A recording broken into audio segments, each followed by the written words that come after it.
C'est bon. Ok, c'est parti. Yes.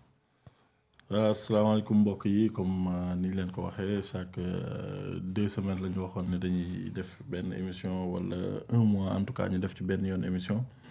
pour mën a waxtaan ak yéen ci sujet yu bari yoo xamante ni wax dëgg yàlla day ci Sénégal day daal di li nga xamante ni mooy Sénégal jeunesse am liggéeyam développement am état am naka lay doxee ci loolu la ñuy waxtaan mu nekk lu am solo tey nag ñu invité ci ki nga xamante ni moo nekk sama droite ci moom laay commencé parce que dama koy bàyyi mu présenté wu en même temps présenté ñu li nga xamante ni moom moo ñu tax a toog fii muy vision citoyenne 221 ñu bàyyi ko mu wax ci bu paree ñu daal di jox sama gauche ñoom ñu présenté wu après sama gauche mu daal di présenté wu moom. Mohamed ñu ngi lay jox kàddu gi di la wax nga présenté wu ba pare wax ñu vision citoyenne 221 aussi naka lay doxee ak lan moo ko tax a jóg. asalaamaaleykum mbokki Sénégal asalaamaaleykum waa diaspora ñi nga am mbégte tey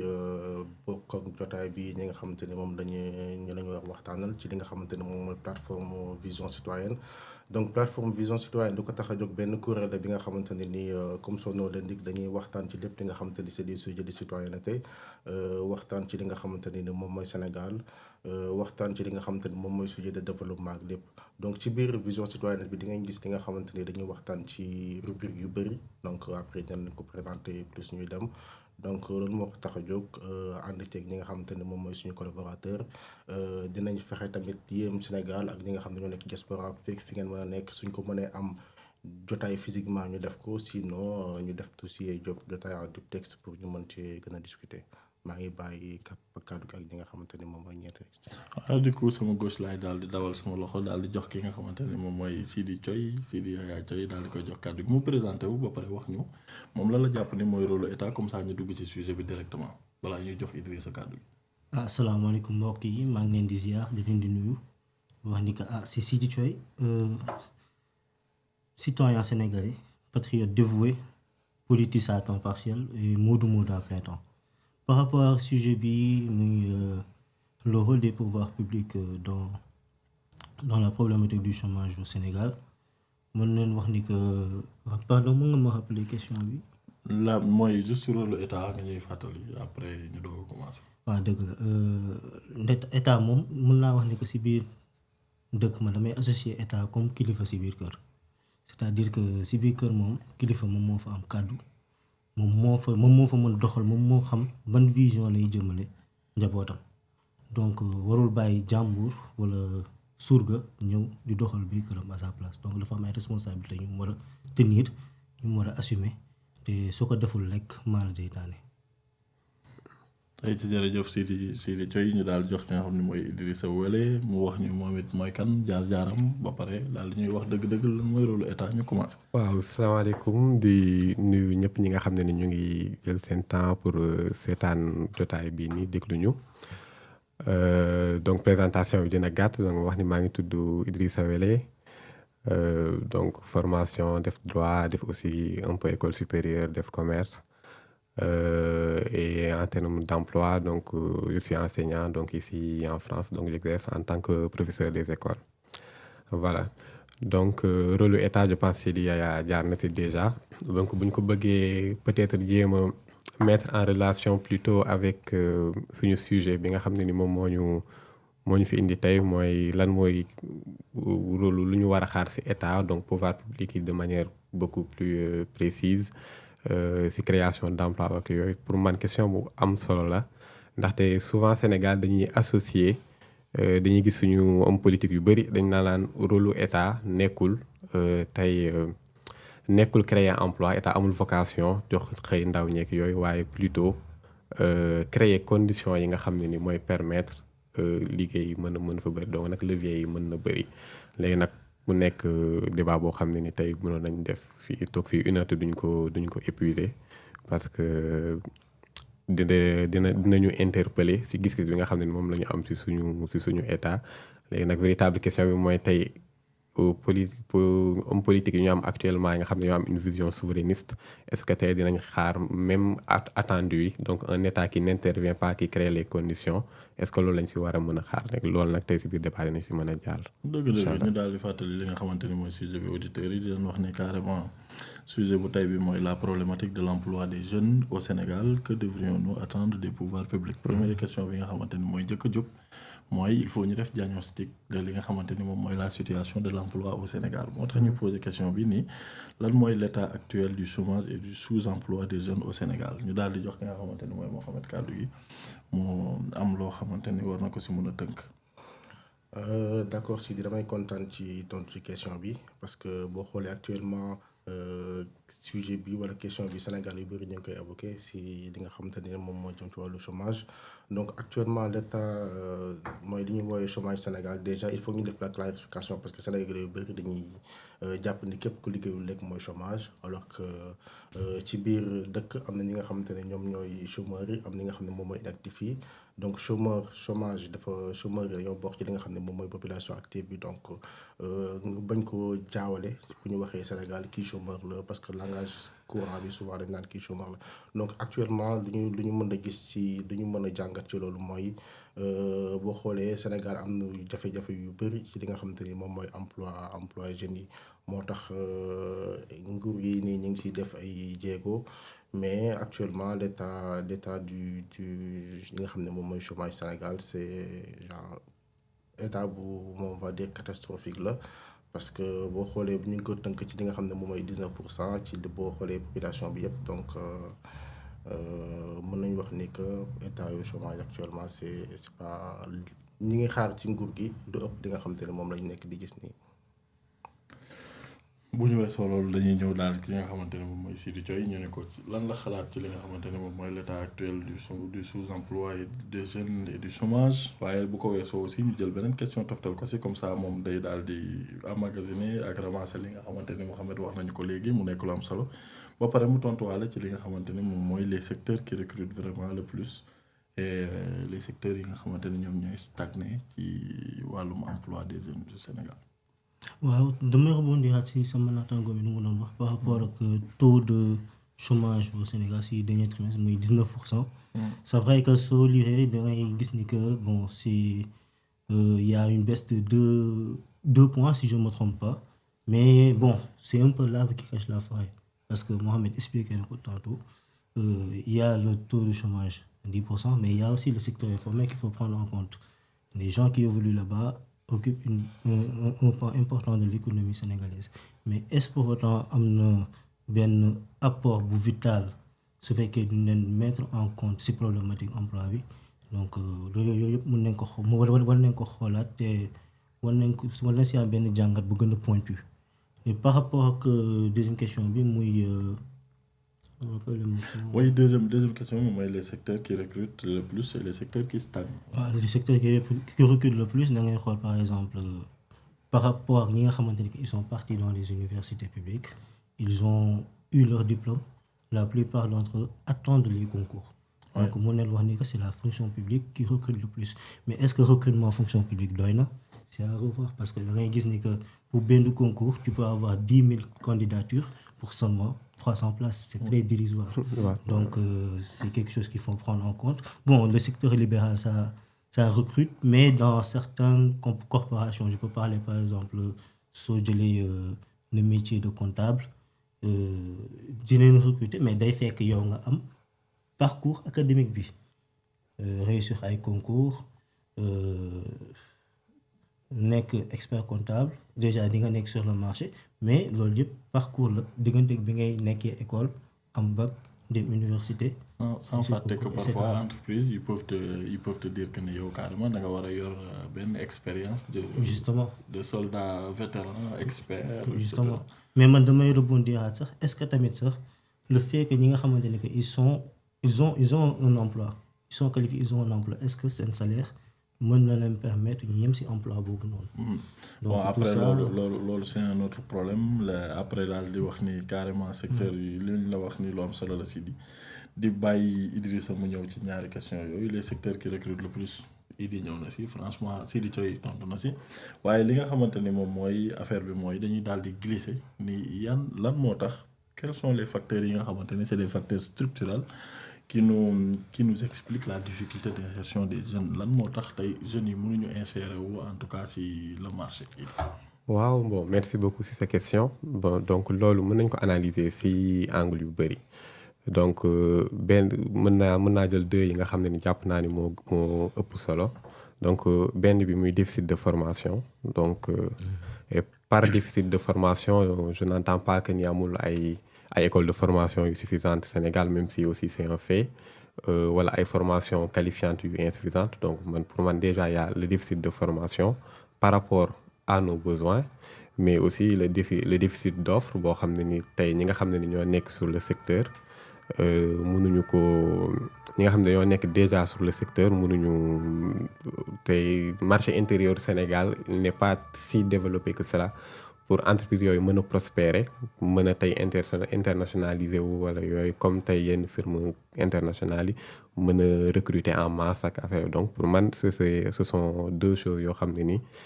dañoo étroitement liés ba pare tamit dafay instaurer day kii def Sénégal ci benn sorte de cercle vicieux boo xam ne nii et au final on ne s'en sort pas parce que tey un pays boo xam ne nii on nous dit que dañoo nekk en quête de souveraineté alimentaire on va dire suffisance alimentaire ensuite souveraineté alimentaire tey dañoo am des défis structurels à relever donc le déficit en termes d'infrastructure donc le déficit sur le plan technique sur li nga xam ne moom la ñu defar suñu bopp pour mën a compétitif donc on peut même aussi parler des questions macroéconomiques à savoir la monnaie donc tout ça ce sont des facteurs yoo xam ne ni tey dañuy intervenir ci cadre bi et qui font que ni la plupart du temps décisions yi nga xam ne ni dañ koy jël en tout cas suñu gouvernants yi dañ koy jël pour régler la problématique de l'emploi day nekk des décisions yoo xam ne ni dañuy parcellaires dañuy insuffisantes parce que duñu jël problématique bi traité ko dans sa globalité on peut même faire le bilan de 1960 à léegi y a aucun régime boo xam ne ni tey mën na affirmer fièrement que ni tey def nañ jéego yu rëy si nu mu tuddati si création d'emploi beeg si formation technique bi formation qualifiante bi en fonction de li nga xam ne ni moo nekk suñu besoin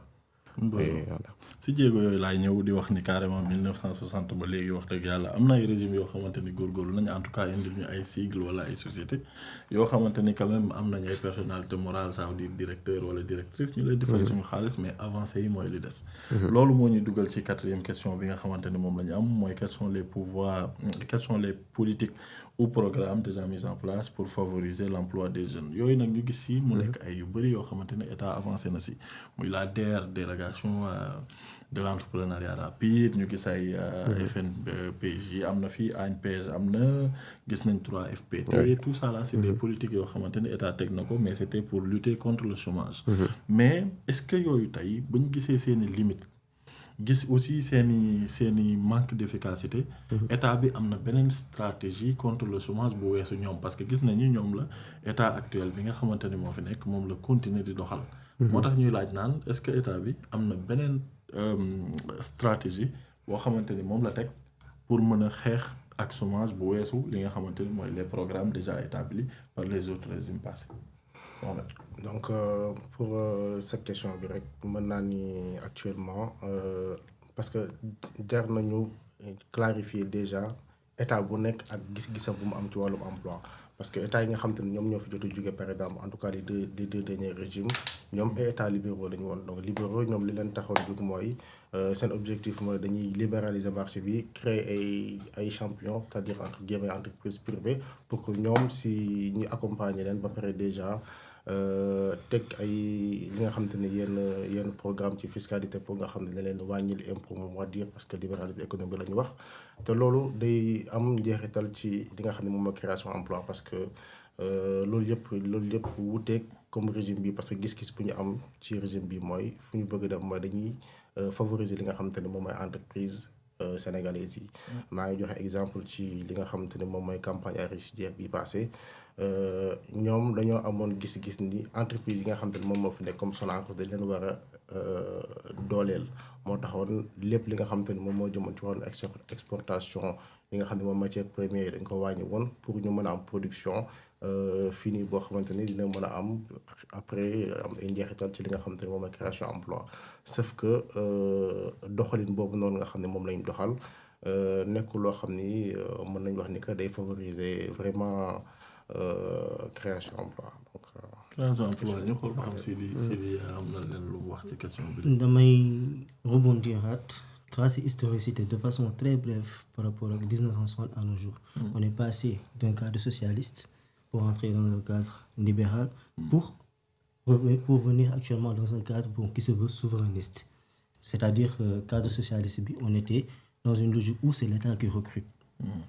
pleinement. Vers les années 1980, il y a eu des ajustements structurels qui ont obligé le régime socialiste à entrer dans l'ère libérale pour libéraliser un peu l'économie. Bon, on est entré pleinement dans le libéralisme avec Abdoulaye Wade et Macky Sall, mais en tant que tel, est-ce que technique préalable yi mën permettre nga am ay champions au niveau local ay champions Sénégal au niveau local je pense que loolu touche boobu noonu moom la régime du Pastef doon jéem a indi mais en quelque sorte programme yi ñu jot a teg man ni ma jot a gis gisaguma mise en application programme bu concret si 2 ans au pouvoir régime Pastef daaw on se rappelle il y a une problématique il y a toujours la problématique du chômage mais ils ont eu comme réponse pour taf-tafal problème bi maintien des partenariats yu ñu am ak Espagne ak yu ñu am ak Émirats arabes unis si je ne me trompe pas. pour exporter waaw yóbbul xale yi ñuy dem bay feene médecins yi nga xam ne dañoo qualifié ñuy dem pour liggéey Émirats arabes unis est-ce que loolu noonu c'est une vision souverainiste pour résoudre l'emploi des jeunes la problématique de l'emploi des jeunes au Sénégal j'en doute. Année bii nii bon ils ont lancé un programme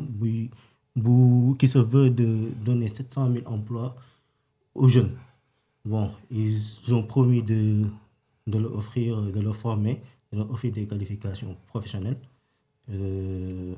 Même su fekkee ce niveau d'étude amul benn avance amul benn conséquence yooyu noonu mais si man ay taf-tafal la pour résoudre problème bi dëggantaan na nga war a jël na nga war a am benn vision à long terme ñëwaat ba si njëlbeen ba muy éducation. ok éducation nañ xoolaat suñu système éducatif. xam ban type de Sénégalais lañ bëgg dans une perspective à long terme du système éducatif. tout est lié éducation formation professionnelle tabax sénégalais bi nga bëgg type de citoyen bi nga bëgg ba kooku su tollee en âge de contribuer pour la nation dina xam nu muy contribuer en tant que quelqu'un de qualifié quelqu'un qui a un métier professionnel quelqu'un qui est prêt à créer des richesses et savoir comment créer des richesses qui vont rester au pays et qui seront pour le pays. Mais loolu ça va passer par là. Si je fais le parallèle dagguma la. Mais si baal ma de yaa maître du débat. Mais si je fais le parallèle avec la France par exemple ils ont un système tellement avancé qu'ils ont développé ce qu'on appelle actuellement ou bien depuis quelques années France Business. C'est-à-dire qu'il y a une agence qui est capable d'accompagner des entreprises à l'étranger de pouvoir conquérir des marchés à l'étranger, mais tout en exploitant eux aussi leurs travailleurs à l'étranger qui auront des expériences sur le plan local et qui, lorsqu'ils reviendront, les mettront en application ici. Quoique ce pays est actuellement en crise, mais il y a quand même une avancée totale sur ça. Bon, on ne peut pas se comparer à la France parce que économiquement, on est un peu un pays pas encore avancé, mais on doit regarder tout ça pour ramener que le problème, ce n'est pas un taf-tafal moureki, non. C'est un plan concret, une vision concrète qui devront être réalisées dans les meilleurs délais. ba tey ci même question bi Idi ci lañ lay jox nga daal di par rapport ak li nga xam ne moom la Mouhamed wax ak par rapport ak li nga xam ne moom la Sidi Thioye wax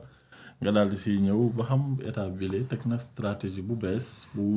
wuteeg li nga xamante ne amoon na fi pour xeex li nga xam ne mooy chômage est-ce que ñi ngi avancé. waaw ci jamono ji di am pour man dans le discours waaw mais en pratique non. Donc dans le discours waaw parce que ils nous ont toujours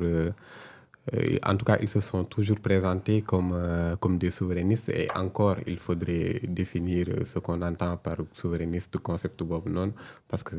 comme beaucoup de concepts maintenant ce jargon politique ay concept fourre-tout la mais quand on voit en pratique li nga xam ne ni moom la ñu nekk di gis Sénégal et les mesures prises donc cela n'a rien d'une démarche souverainiste pour man donc mën naa si joxe ay exemple li ma doon wax sànq mooy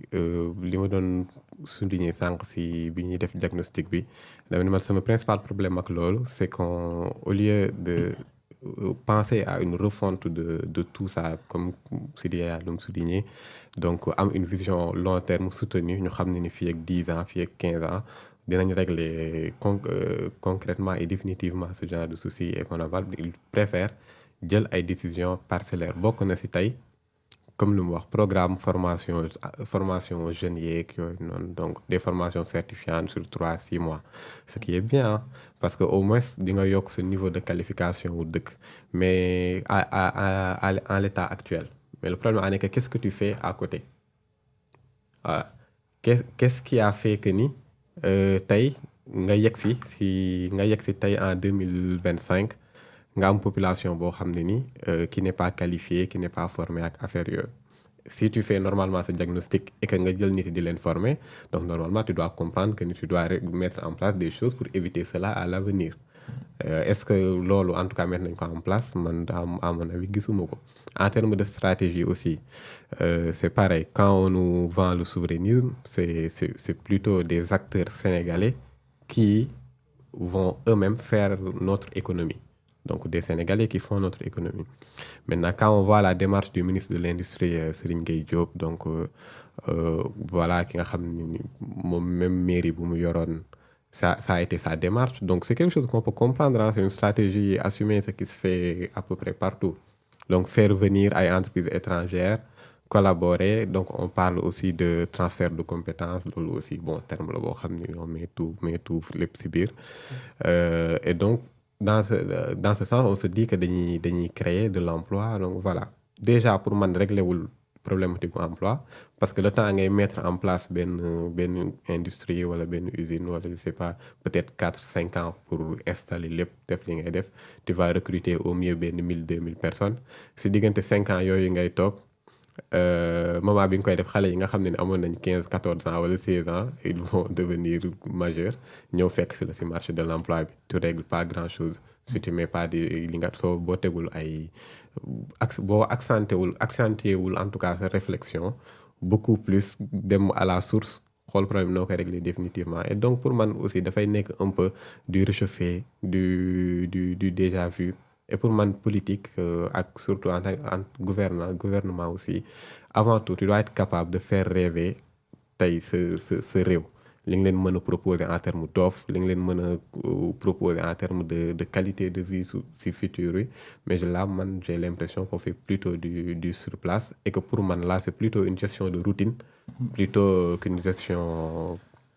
très réfléchie et orientée. C'est une gestion de routine ci loolu la ñuy peut-être ci beneen question bi nga xamante ne moo xew aussi mooy yi nga xamante ni moom lay di jeexale mooy un gouvernement doit être capable de faire rêver sa population waaye un gouvernement doit aussi faire vivre à sa population les rêves qu'ils avaient loolu lu am solo la il faut nit ñi bañ ko fàtte ci rêve yooyu moo tax ñu ne yan mesure la état war a jël adopté ko pour réduire li nga xamante ni mooy chômage dëgg-dëgg mesures yi nga xamante ni moom la war a jël est-ce que dafa war a nekk ay état boo xam ne day créer ay entreprises wala da ko war a jaaral ci formation former ay jeunes hommes juste après bàyyi leen ak les entreprises étrangères ñu adopté ñu employé leen comme ni ñu doon waxtaan sànq balaa ñu dugg ci émission bi un peu ñu ni est-ce que ñi nga xamante ni dañ leen di former jox leen entreprise yi ñu nekk ay salariés ñoo xamante ni carrément juste pour ñu leen di fay la après jeex na bis bu entreprise yooyu jógee fii ils seront pas capables de reproduire la même chose et d'avoir les entreprises sénégalaises ñu mën a adopter ñeneen wala état dafa war a nekk si création d'entreprise wala dimbali carrément li nga xamante ne moom mooy le secteur privé pour que le secteur privé soit en tout cas le secteur qui adopte li nga xamante ni moom mooy jógee ci école yi et puis il faudra déjà aussi former avec la formation idoine, ça veut dire oui, on a besoin de menuisiers, il faut former des menuisiers. On a besoin de mécaniciens, il faut former des mécaniciens. Mais on ne peut pas avoir besoin de chauffeurs et former des gens c'est des analystes politiques, par exemple. on n'aura pas quelqu'un qui va conduire le véhicule et c'est ça qui est problématique est-ce que tey jii état Sénégal taxawee na taxawaay boo xamante ni tey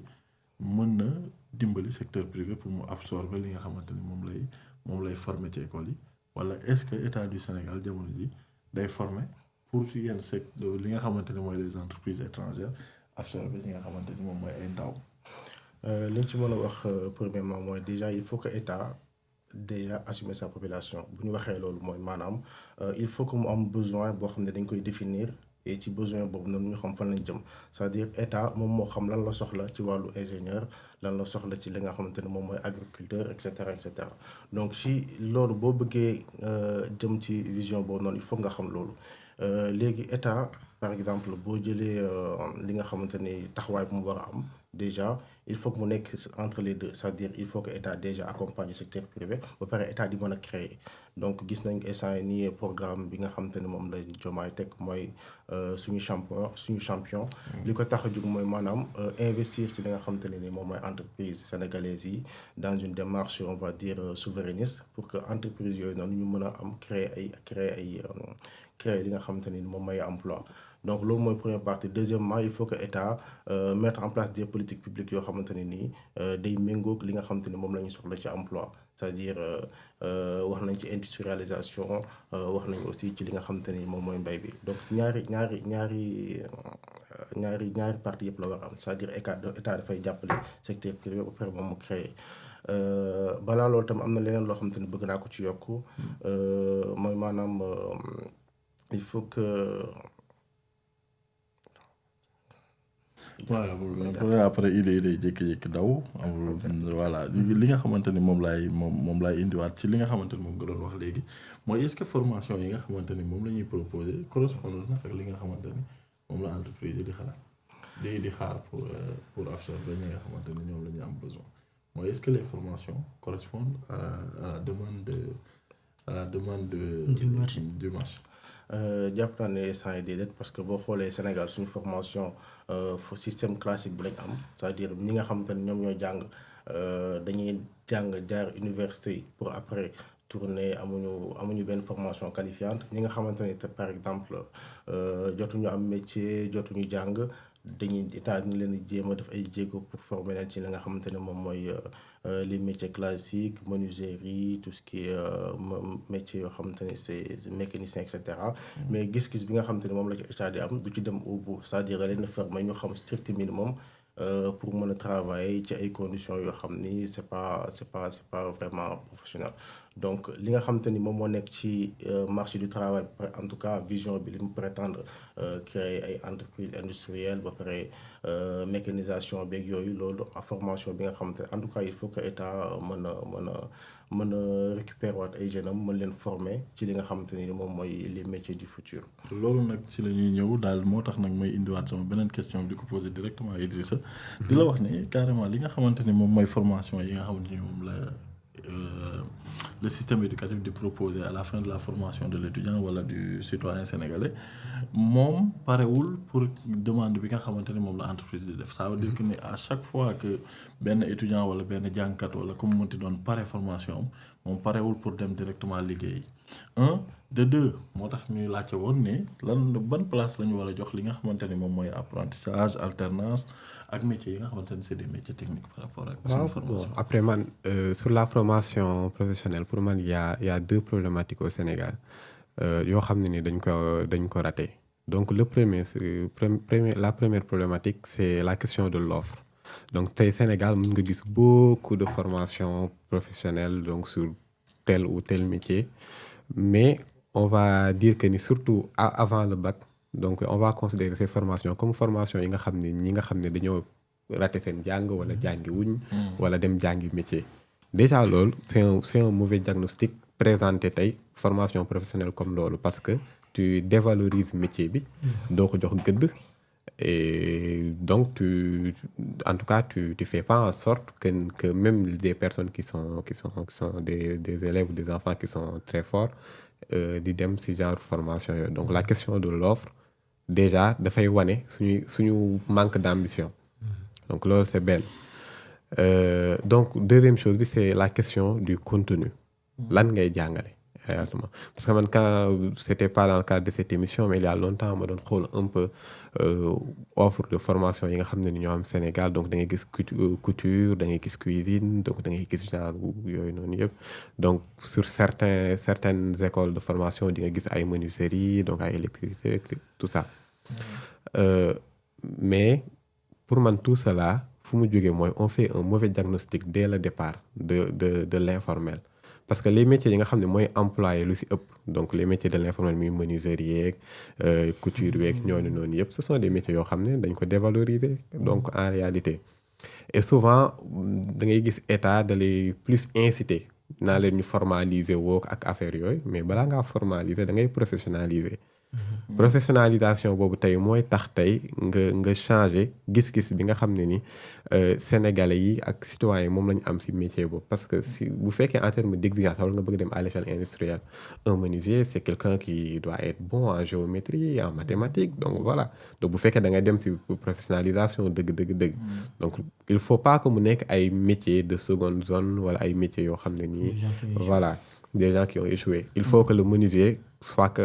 war a mën a nekk un chef d'entreprise xam luy comptabilité xam lépp benn affaire bu ndaw donc mën nañ ko tuddee détail mais du détail en tant que tel Sénégal menuisier bi mën na implanter kii wam fu ko neex parfois sax këram la ci mbedd bi plus poussière bi booy liggéey boo rombee di nga pëndaale et tout ñu maquillé waale la et aussi loolu noonu c'est une question aussi de santé publique parce que yaa ngi nekk di nooyi ay affaires yoo xam ne nii voilà mais loolu yëpp day montrer vraiment suñu manque d'exigence ci domaine boobu noonu et on rate le coche et manque d'ambition parce que tey menuisier yooyu en se professionnalisant ce sont des personnes yoo xam ne qui doivent être capables même transformer métier bi un menuisier tey au Sénégal mën nga dëkk moom man Mbaaw laa jóge mën nañ ni nga dëkk Mbaaw être capable de livrer ba ci Sénégal yëpp quand tu utilises l'internet service marketing yi il faut que mu am logistique il faut que mu am loolu noonu yëpp et je parle de Sénégal mais je parle aussi de la sous-région pourquoi pas nga mën a am ay donc des acteurs yu mel noonu nga xam ne et quand tu transformes réellement ces métiers là di nga mën a résorber chômage di nga mën a résorber lu bëri état aussi dina ci gagner parce que di nga am ay entreprises yu compétitives et c'est comme ça la kii du juddoo donc ay entreprises yu mag di juddoo surtout que la ZLECAf arrive te am nañ marché bu ñu war a conquérir. voilà ZLECAf en tout cas loolu nekk na loo xamante ni lu am solo la waaye dañuy wax ne carrément li nga xamante ni gis nañ ko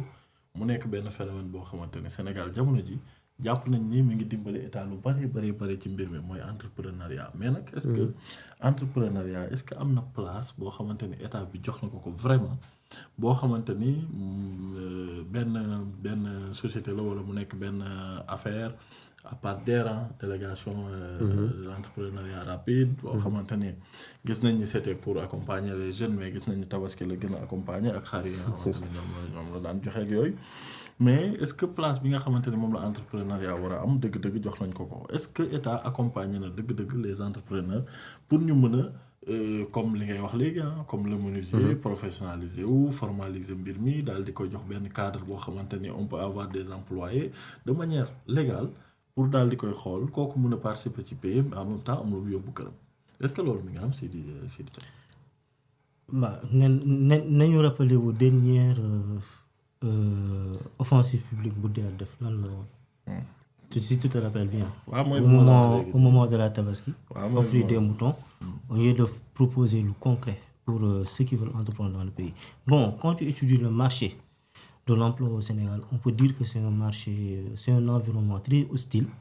pour un Sénégalais qui veut entreprendre, un Sénégalais qui veut être un champion. Ah ouais. maa ngi rappelé wu sooy xool archives yi en 2000 Abdoulaye Wade bu muy ñëw dafa ne il faut travailler toujours encore travailler toujours travailler si je me trompe pas. Oui, mais moi je me pose la question de savoir travailler pour qui? Le Sénégalais. Ce fait que tu libéralises l'économie. Ton marché à l'intérieur, c'est des entreprises étrangères qui occupent le plus de parts, qui engagent le plus de personnes. Soo jëlee cas wu Orange, cas wu Auchan, Total, bëri na quoi. Bon, là c'est entreprise française yi ñoom ñoo som biir mais am na yeneen dëkk y a la Chine y a tout mais en quelque sorte, tu crées des travailleurs qui vont être des employés de personnes qui ont tendance à créer des richesses pour le pays, mais qui auront pour conséquence de sortir du pays. Léegi, parallèlement, tu te dis que tu vas accompagner ceux qui veulent entreprendre pour créer des champions dans un environnement où ñoom dañuy ñëw en étant nus, sans armes, égal. Alors que ils ont des fusils, ñoom ils sont mains nues. Tu vas créer un cercle vicieux, mooy li nga doon wax sànq. Tu vas venir créer des agences, am benn budget naan tel na soo remplir les critères yi nii ñu jox la financement yi nii te loolu sax foog ñu questionné waat ci méthode d'octroi des financements ci agence yooyu noonu. Donc en grosso modo il y a rien de concret comme nu ma ko doon waxee qui est fait pour accompagner, pour d'abord créer les conditions qui vont faire émerger des champions. C'est ça en fait. léegi maa ngi koy junj. ñu ngi dem ci horizon adhésion à la ZLECAf. Mais déjà quand tu prends à l'échelle continentale, damay sortir sa carte du Sénégal, les entreprises les plus performantes du continent, elles ne sont pas essentiellement africaines, elles sont extra-africaines. Donc su fekkee Sénégal par exemple avec un programme souverainiste bëgg na adhérer ci ZLECAf boobu noonu pour mu am ay retombées positives pour le pays, il faut dès à présent mettre les dispositifs nécessaires qui vont faire émerger des champions. À l'heure actuelle, il y a aucune réforme ou bien aucun programme concret qui a été mis en place pour que loolu mën a am. pour que loolu mën a am waaw loolu am solo la wax dëgg yàlla di wax ne état bi war na daal di fëggaat ay magam daal di wiccaxu te ji ma wax nag bii du yooyu comme ça ñu xam ne nag bii du yooyu ndax gouvernement bi moom dafa mel ni bii ak yooyu yam. mais nag dëgguma la de mais nag ça n'empêche pas ñii yor fibre entrepreneuriat ñu ngi entreprendre. bii waaw non ñu ngi entreprendre am na ñu bëri ñu ngi entreprendre responsabilité. Et puis même bu ñu gisee carrément wax dëgg yàlla am na ñoo xamante ne ay jàmbaar lañu réseaux sociaux yi may na leen ay vitrines yoo xamante ni mën nañu entreprendre mën nañu jël ay exemple ay nit ñoo xamante ne tey par exemple ñi ngi jaay ñii seeni savon baax na baaxul pour la santé ñi ngi ci am na ñoo xamante ne ñi ngi ci yeneen business baax na baaxul pour la santé ñi ngi ci ça veut dire que ni loolu dalay wan aussi que l'État perd le contrôle du marché. L'État ne contrôle rien du tout. Et puis question de santé publique bi di doon wax ci menuisier bi noonu la amee ci ñëpp parce que tey gis nañ ñuy jaay ay savon ñi xeesal ñi et cetera yoo xamante ni du dañoo def formation pharmaceutique du dañoo jàng dara mais dañuy ñëw rek jaxase jàmb dëbb def lu leen neex des chimistes à leurs heures perdues. Voilà, c'est des chimistes à leurs heures perdues yoo xamante ni wax dëgg yàlla tollu nañ ci di ko jaay sénégalais yi adopté boo xamante ni tey kawe na kawe goo xamante ni buñ ci waxtaanul xay mën na am te xay nga am. parce que am nañu bëri ñoo xamante ni ñu ngi ciy def seen der di ci yàqu am ñoo xamante ni peut-être ñu leen di jox cancer wala mu leen jox leneen mu nekk lu doy waar loo xamante ni état war na ci teg loxo xeex ko daal di xool li nga xamante ni moom la njabootam di jëfandikoo te boobu état daf ci perte fil bi waaye nag bu loolu yëpp weesoo ñu gis ni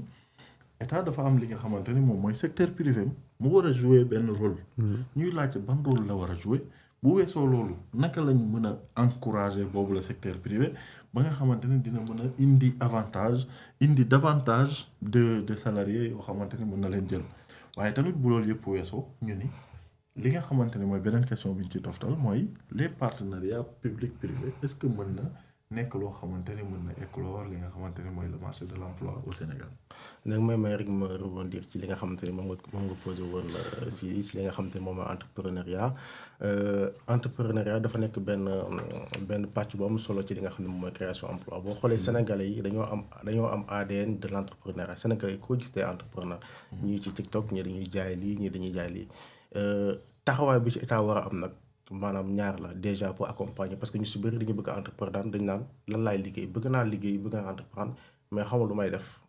wala peut-être aw ma moyen donc ñaari question yi nga xamante ne moom moo ci posé mooy déjà qu'est-ce que je dois faire c'est-à-dire lan laay liggéey ak li nga xamante ne moom mooy question de moyen donc il faut que état mette en place des dispositifs yoo xamante ni man par exemple su ma bëggee liggéey wala ma bëgg entreprendre dara ma am idée et cetera wala may dem rek ni dama bëgg ubbi boutique ñu jox ma xaalis mais moom benn mécanisme boo xamante ni peut-être ay experts la yoo xamante ni ci domaine bi lañ nekk ci wàllu bi bu mënee ñoo am sa projet ñëw jàppale la ci côté calculer coût yëpp nga mën a xam nan ngay liggéey ak di nga mën a xool ndax projet bi di nga ko mën a continuer wala daal parce que ñu su bëri da leen financer ñu jaay xaalis bu jeex ñu retourner en rond après naan voilà état bi financé moo nangam alors que ci projet bi la donc partie compétence bi am na ci solo bi si des nag mooy partie financement bi damay joxe benn exemple rek pour wax ni que ci accompagnement bi man commencé woon naa di entreprendre pour ubbi benn affaire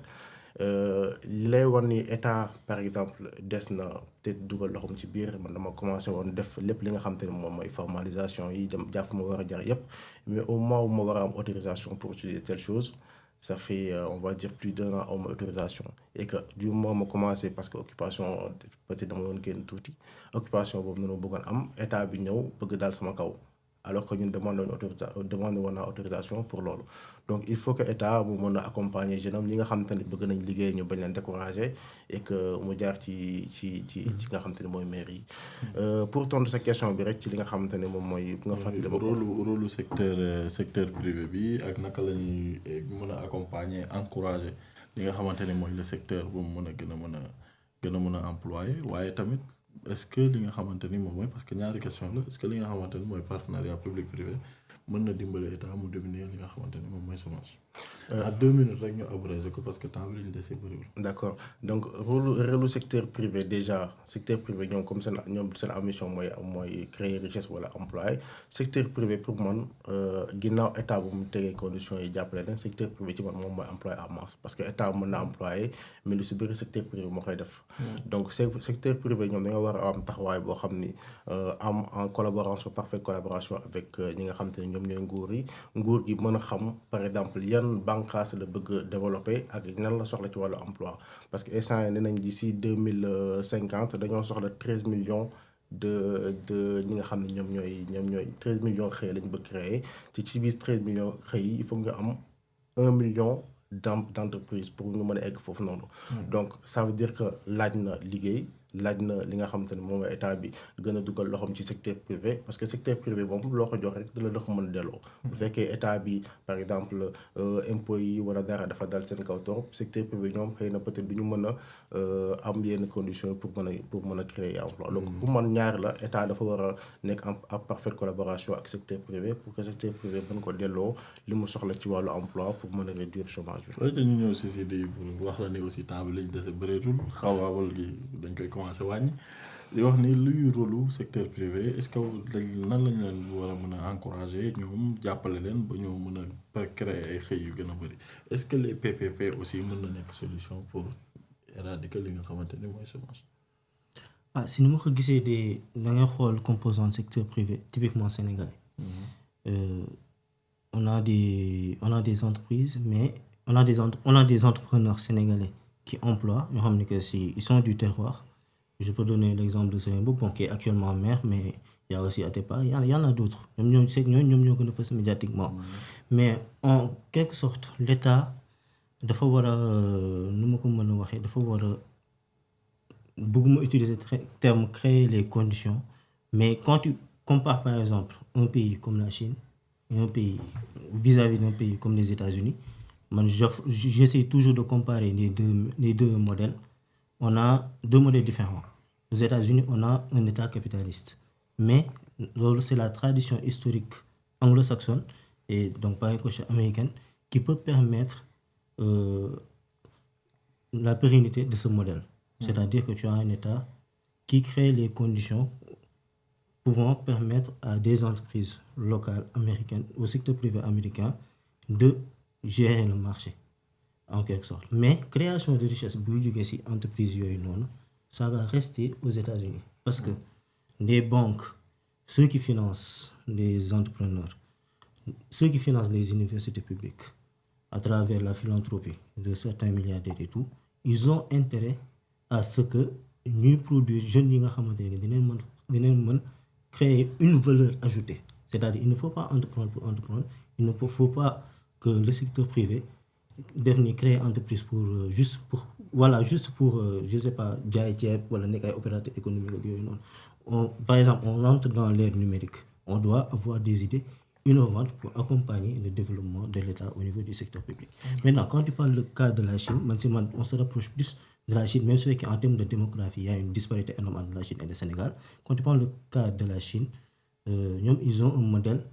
de capitalisme d'État, c'est-à-dire qu'il y a des entreprises chinoises qui sont présentes, il y a un secteur privé, mais c'est l'État qui pilote tout. Par exemple, quand tu vois Xi Jinping à l'heure actuelle, il a été aux États-Unis, il a été formé dans les universités publiques américaines, mais il est devenu un pays avec une vision lui permettant de voir comment mettre en place des politiques publiques pour concurrencer les États-Unis dans une perspective à long terme. Donc, ils ont eu à développer des entreprises innovantes qui créent de la valeur ajoutée pour développer ce secteur privé, en même temps parallèlement développer les pouvoirs publics, c'est-à-dire le secteur public. Donc, ne peut pas aller sans l'autre. Ils sont même pour seulement que kii mooy kilifa waaye kii tamit dafa war a topp kilifa. góorgóorlu ci kilifa gi daa war a jiitu ki nga xamante ni moom la ñu mooy woy di yilif daal di si topp. lii mooy li nga xamante ni moom la si di yaa jeexale waaye Idy nag daf may baal ci question boobu même bu amee lu mu ci intervenir du ko intervenir dama koy poser benn question boo xamante ni moom mooy tëj li nga xamante ni mooy émission bi. mooy quelle vision à long terme pour une politique durable de l'emploi des jeunes waaye tamit lan mooy les opportunités d'emploi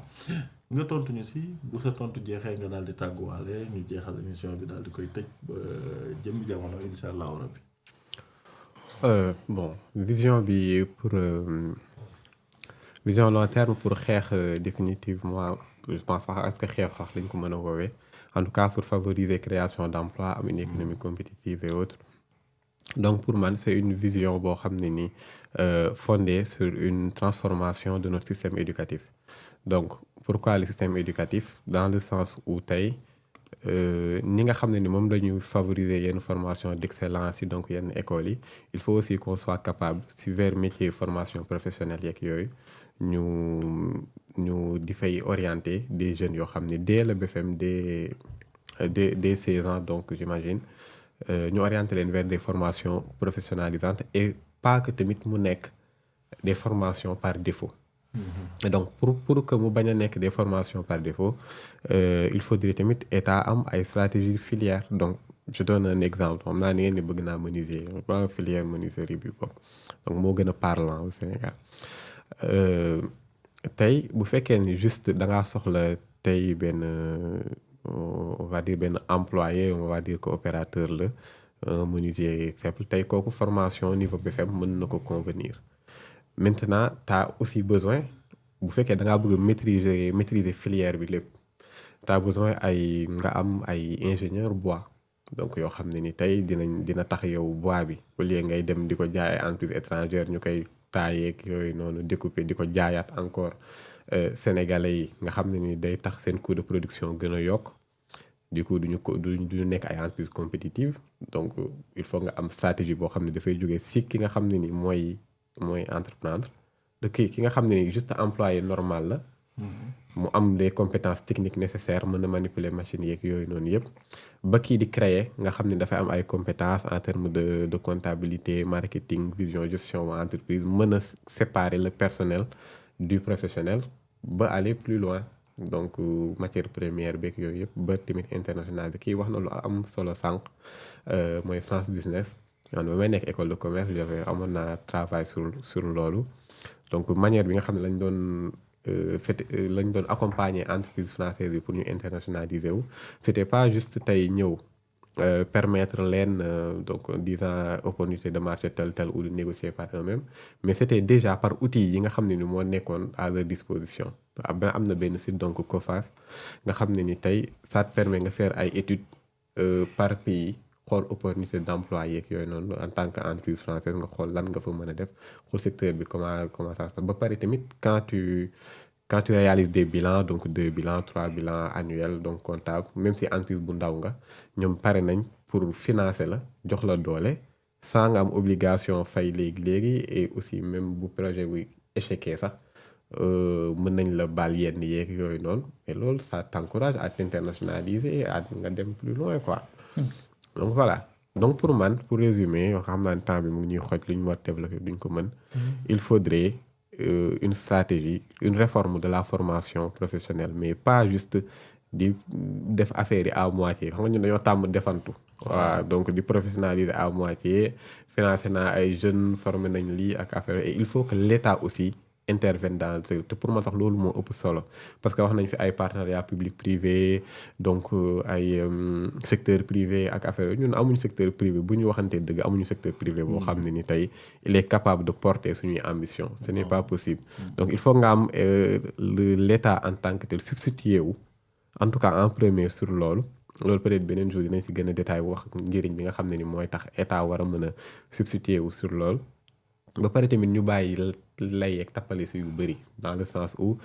souvent dañuy faire venir des entreprises étrangères naa laan waaye transfert de compétences ak affaire yooyu c'est révolu loolu dans les années 60 mën nga wax loolu nit yi mën nañ la dégg mais tey tu peux pas dire en termes d'ingénieurs ak affaire yooyu y a des Sénégalais partout dans le monde yoo xam ne ni tey am nañ kii bi maintenant la véritable question c'est comment toi en tant qu'État sénégalais tu vas mobiliser compétences yooyu noonu pour développer say propres filières et dem vers autonomie boobu noonu. sur loolu nag laa ñu kontaan bu baax di la wax nooy jeexale émission bi xëj nañu. waaw bon donc di remercier ñëpp rek di rafetlu jotaay bi di wax ni aussi concept bi c'est ça plateforme bi c'est juste créer ay moments de discussion entre ay jeunes yu toog seen pays intéressé leen donc ñu si xalaat amuñ monopole du savoir ni sur rien du tout donc réfléchir sur ces questions fexe am gis-gis boo xam ne dinañu permettre ñu gën a mën a comprendre li nga xam ne ni moom moo fi xew te ñu ngi leen ñuy woo tamit ñëpp si genre mbir yu mel nii parce que bëgg nañ à long terme mu transformer wu en association donc on a besoin de personnes pour loolu ak aussi ñu nekk benn pont boo xam ne ni tey dinañ mën a aider ay sénégalais yi nekk diaspora yi du Sénégal. di fàttali ko aussi et puis di fàttali ñi nga xamante ni peut-être dinañ tomber ci vidéo bi. ni képp koo xamante ni seetaan nga vidéo bi suba mun na am nga toog ci place bi. voilà di pare mën a discuter parce que ñun c'est li gars yi di wax plateforme de discussion démocratique. dans le vrai sens du terme képp koo xamante ni ñëw nga daal di wax ne yow man ci secteur bi bëgg naa ci wax bés bu ñu amee sujet boo xamante ne day laal boobu le secteur mën nañ la ci woo di jox Mouhamed nga jeexal di kontaan en tout cas si am la ci plateau bi ba pare di la wax ni voilà lan ngay jeexale lan mooy say mot de la fin comme ni ko Sénégalais yi di waxee. sama mot de la fin déjà mooy bëggoon naa tontu ci question bi. ah non temps bi duñ ko may. may ñu ko mais malheureusement en tout cas déjà ñu ngi rafetlu jotaay bu baax a baax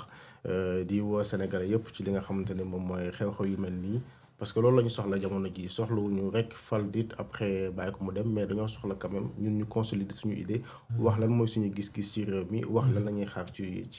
li nga xamante ni moom mooy projet yu am. di wax Sénégal itam ñu exigeant bu baax a baax ci li nga xamante ni moom mooy seen dirigeant yi voilà di woo ñëpp tamit ñu. di wax ni bépp Sénégalais boo ma xalaat aussi mën na toog fii ñu wax. bépp Sénégalais mën na ñëw wax fii mën na ñëw wax ko fii mën nañ la fekk si. voilà ñu ngi noonu daal en tout cas ñu ngi nuyu ñëpp di rafetlu jotaay bu baax a baax. am na solo kontaan nañu Mouhamed si li cooy ñu jeexal ak yow balaa ñuy tëj li nga xamante ni mooy émission bi. xanaa di wolof lu mu koy wax ñun ndar keppee émission sama daa neex moom xanaa di rebondir si lu Mouhamed wax rek parce que dafa wax lu am solo il faut que surtout la jeunesse sénégalaise ñu am benn exigence par rapport aux acteurs décisionnels ñi nga xam ni que ñoom ñoo yor nguur gi ñoom ñoo yor réew mi bon vision citoyenne la donc on est tous des citoyens cadre bi moo ko wax donc il faut des initiatives comme ça il faut que ñi nga xam ne que ñoo nekk suuf les dynamiques du bas auront un impact en haut mais foog ñuy toog di créer cadre yi di discuter bon wax nga ko ku nekk di invité ñëw toog wax mais aussi dans les espaces commentaires partagez-vous partagez-nous vos avis on sera très réceptif il y a des choses à améliorer il y a des contributions à faire et tout on est très réceptif donc di ñaan yàlla rek yàlla barkeel initiative bu mel nii ak bépp jeune tamit bëgg am tamit feneen jeune sénégalais feneen désir de faire partager sa voix incha allah yal na ko yàlla barkeel. di kontaan ci amoon ñi nga xamante ni suma ay frère lañu suma ay xarit lañu suma ay collaborateur lañu di kontaan bu baax a baax ci am leen ci émission bi la vision 221 tey premier numéro bi la dinañ ko dugal ci seen YouTube dugal ko fi nga xamante ni ay dagg-daggee lay nokk mooy TikTok dugal ko suñu plateforme yi ñu am yëpp Facebook ak feneen di wax ni ngeen partager abonné ba pare daal di ci dugg lu am solo la ba pare boo leen amee ay idées yoo xamante ni pour améliorer cadre bi wala pour améliorer sujet wala sax pour joxe ay sujets yoo xamante ni mën nañ ci waxtaane ñu daal di ci waxtaan te daal di xam ni yéen ñi nga xamante ni yéen ay seetaan ci ngeen bokk te yéen ci gën a bokk ñu toog ci table bi di ko loolu bu kenn fàtte waaye tamit dafa am leneen loo xamante ni waxtaan wi am na ko comme objectif mooy c'est comment je peux le dire c'est une guerre contre l'abrutissement des réseaux sociaux et puis lii gars yi toog di fecc ak a woy ñun dañ ko transformer def ko temps boo xamante ni ñun dañ ko toog di ko waxtaanee li nga xamante ni moo am solo biir Sénégal et puis nekk ay sujets yoo xamante ne tey boo ci déggee dara di nga xamante ni lii am na solo ba pare waxtaan ci ak ay nit yoo xamante ni dañoo poser li ñuy wax ñu xam ko bañ a créer dara lépp li ñuy wax mi ngi c'est vérifiable boo tàppee tey ci internet bi di nga gis affaire yi et cetera am na ñoo xamante ne taayal nañu liir wala mënuñu ko ñu daal di leen di liiral ñëw waxtaanee leen ko ci kaw table bi ñu déglu ko mu jëriñ leen. ba pare am loo xamante ne solo lay doon ci ñoom bu subaa ki nga xamante ni mën naa lire te mën na recherche mën na toog place Mouhamed Idi Sidi wala place Sidi beneen bi parce que ñaari Sidi toog ci plateau bi. il faut nit ñi xam loolu te xamante ni seen place mi ngi fi buñ ko jëlul keneen dina ko occuper te buñ ko jëlee moo ñuy gënal. di leen xaar ci commentaire yi ak partage yi di kontaan di wax ni ba beneen yoon incha allah rabbi ci weer bii di ñëw. pour beneen émission jërë ngeen jëf. Merci beaucoup.